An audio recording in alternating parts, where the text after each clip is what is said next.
क्या बात आहे. हिना अजय घरात जी वसईवरनं आलेली आहे, खूपच तिची सुंदर बेटा. मम्मी सुद्धा या ठिकाणी उपस्थित आहे. मी तिच्या मम्मीला सुद्धा स्टेजवरती आमंत्रित करत आहे. त्या सुद्धा शिक्षिका आहेत पेशेने. आम्ही नेहमी म्हणत असतो की सोन्याला घडवण्यासाठी सोनाराची गरज असते, मडक्याला घडवण्यासाठी कुंभाराची गरज असते आणि चांगले विद्यार्थी घडवण्यासाठी शिक्षकाची गरज असते. अशा हिनाच्या मम्मी सुद्धा शिक्षिका आहेत. त्यांचंही आपण मी सुनीताताई आणि रचनाताई चौधरी मंदाताई हरट यांच्या शुभ हस्ते आपण या कलाकारांचा आपण मानसन्मान या मुख्य स्टेजवरती आपण करत आहोत. अगदी लहान वयामध्येच या मुलीने अतिशय चांगली कामगिरी करताना आपण पाहतोय. जोरदार टाळ्या वाजवून स्वागत करूया आपण. वसई तालुक्यातून पालघर जिल्ह्यामधून आलेले हा कलाकार, तिच्या मम्मी सोबत आपण तिचा सन्मान या ठिकाणी व्यासपीठावर करत आहोत.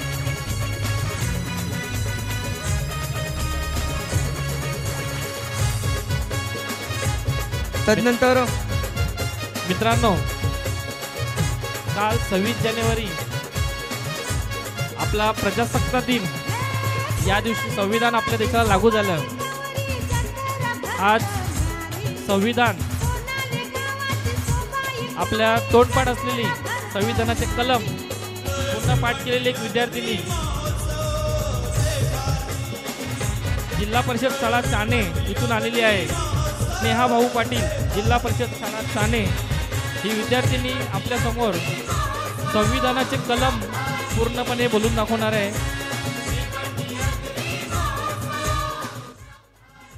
कलम 1 संघराज्याचे नाव व राज्यक्षेत्र. कलम 2 नवीन राज्य स्थापन करणे. कलम 3 नवीन राज्याची निर्मिती आणि विद्यमान राज्यांचे क्षेत्रे, सीमा अथवा नावे यात फेरफार. कलम 4 पहिल्या व चौथ्या अनुसूचीच्या सुधारणेसाठी करण्यात आलेले कायदे. कलम 5 संविधानाच्या प्रारंभीचे नागरिकत्व. कलम 6 पाकिस्तानातून स्थलांतर करून भारतात आलेल्या विवक्षित व्यक्तीचे नागरिकत्वाचे हक्क. कलम 7 मूळच्या भारतीय पण भारताबाहेर राहणाऱ्या विवक्षित व्यक्तीचे नागरिकत्वाचे हक्क.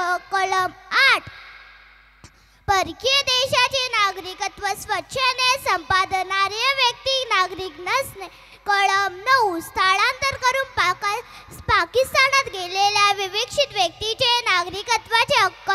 कलम 10 नागरिकत्वाचे हक्क चालू राहणे. कलम 11 संसदेने नागरिकत्वाच्या हक्कांच्या कायद्याद्वारे विनियम करणे. कलम 12 राज्याची व्याख्या.